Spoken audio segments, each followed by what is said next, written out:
Make sure to hit that like button and subscribe. Alright everyone, Kenny Tony coming at you today with a quick video.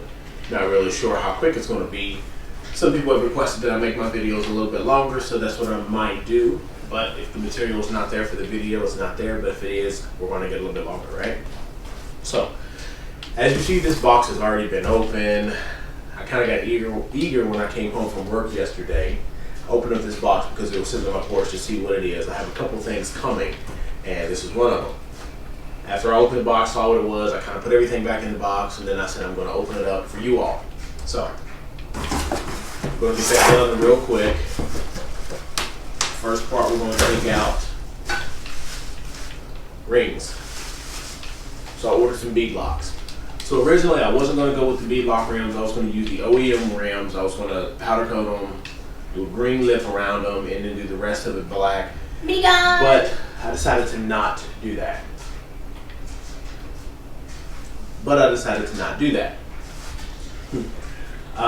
So here we are with the rims. The rears are 9-inch.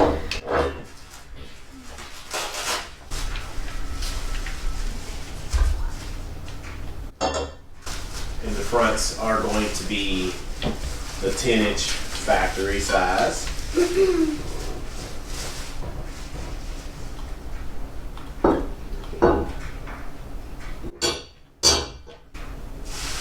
Packaged up really well.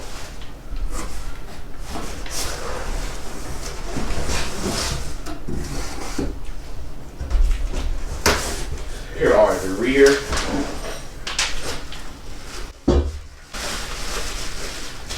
They are 9 by 8. The offset is a 3 plus 5, so they kind of stick out 5 inches, with 3 being the kind of the lug nut pattern, 3 on the inside, 5 on the outside. They're single beadlock, so the rubbers will fit into the groove right here.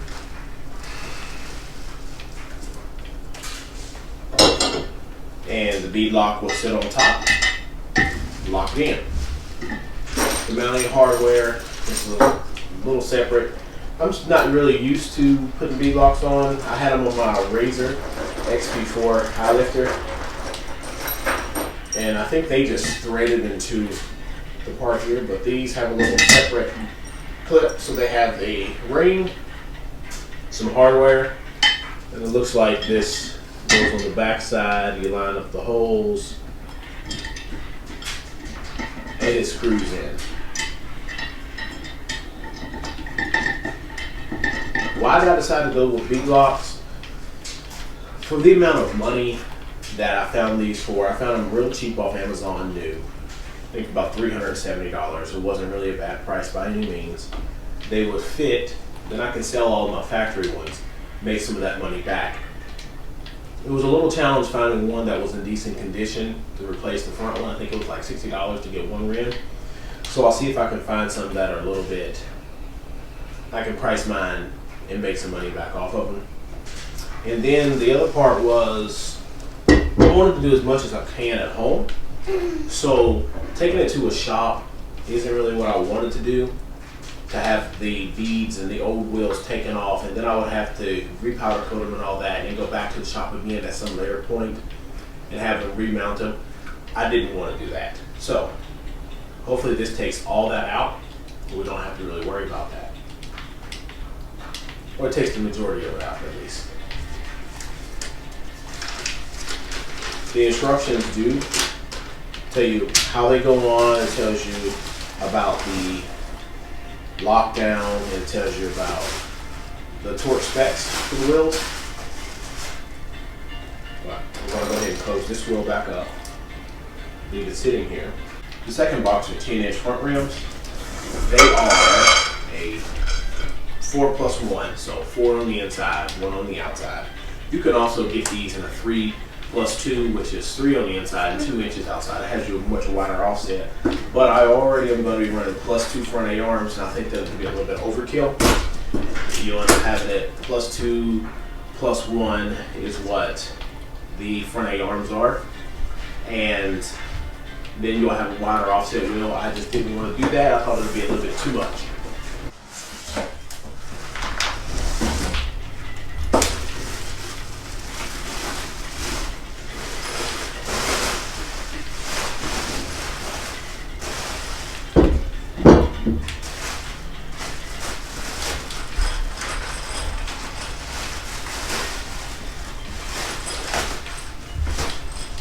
Now the front rims look like they have the same hardware design.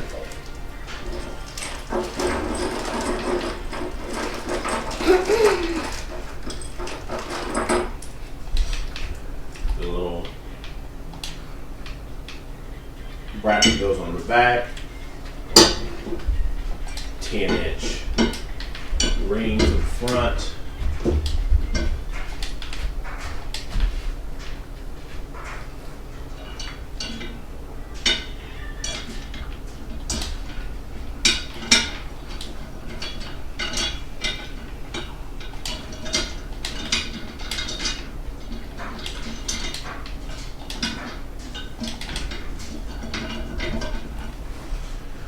So there we are with them all on.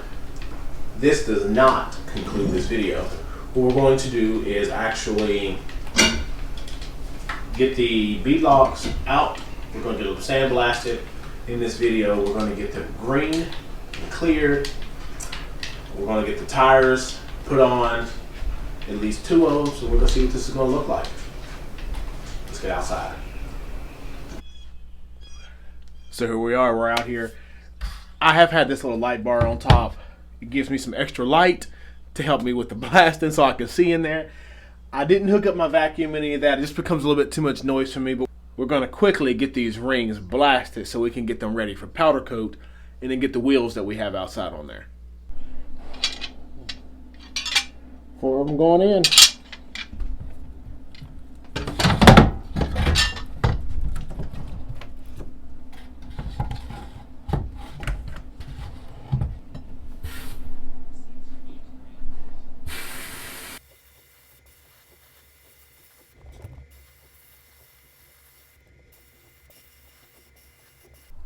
All right, everyone, so here is one of the rings green, and I hate looking at it through the camera because it does not do this any kind of justice or anything.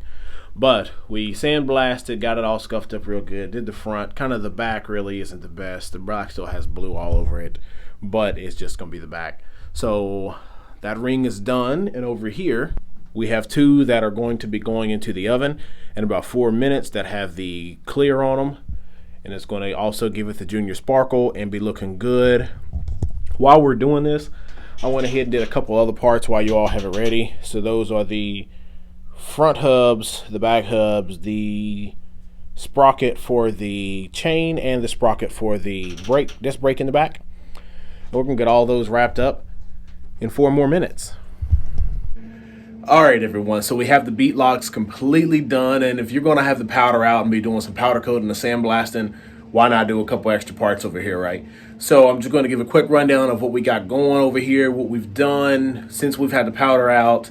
Then we're going to get back to the wheels. All right, so here we are. We have the front wheel on, 2 out, 1 out, 4 down. The beadlocks are done, they're green. We're going to put the clips on them, and this is the outside of this side wheel, and it's going to rotate that way. So the other one, you got to make sure you have the rotational fronts on correctly. But you just kind of line the ring up with the holes underneath. Get a couple started, and then it'll be easy after there.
So here we are.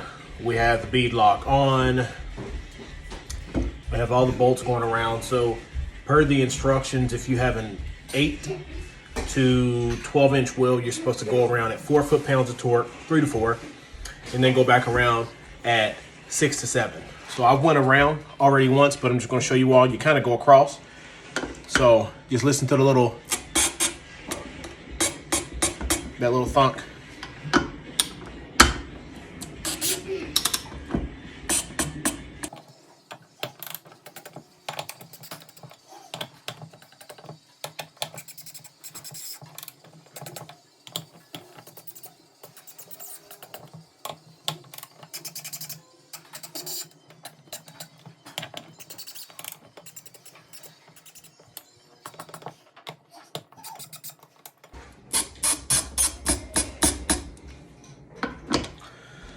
So we're done with the front. So for those of you, if I didn't tell you, I am running a Sedona Bazooka tire for the front. I went with this tire because first, the tire is 4-ply and it was one of the cheaper ones that I could find, and the tread pattern seems to be amazing. It is a 19 in the front and we're gonna be running 18s in the rear. And I think the tread pattern is pretty good. We'll clear all that little bit out, but yeah, tread pattern is going to be awesome. So we're just going to go out, seat the rest of the bead on, and then the next time this is shown in the video, all that'll be done. All right, everyone, so I'm pretty happy with the end results. I think that this is going to look amazing on the quad when we get it all done. Doing it at home is definitely a plus. We have the 9-inch beadlocks in the back and the 10-inch beadlocks in the front.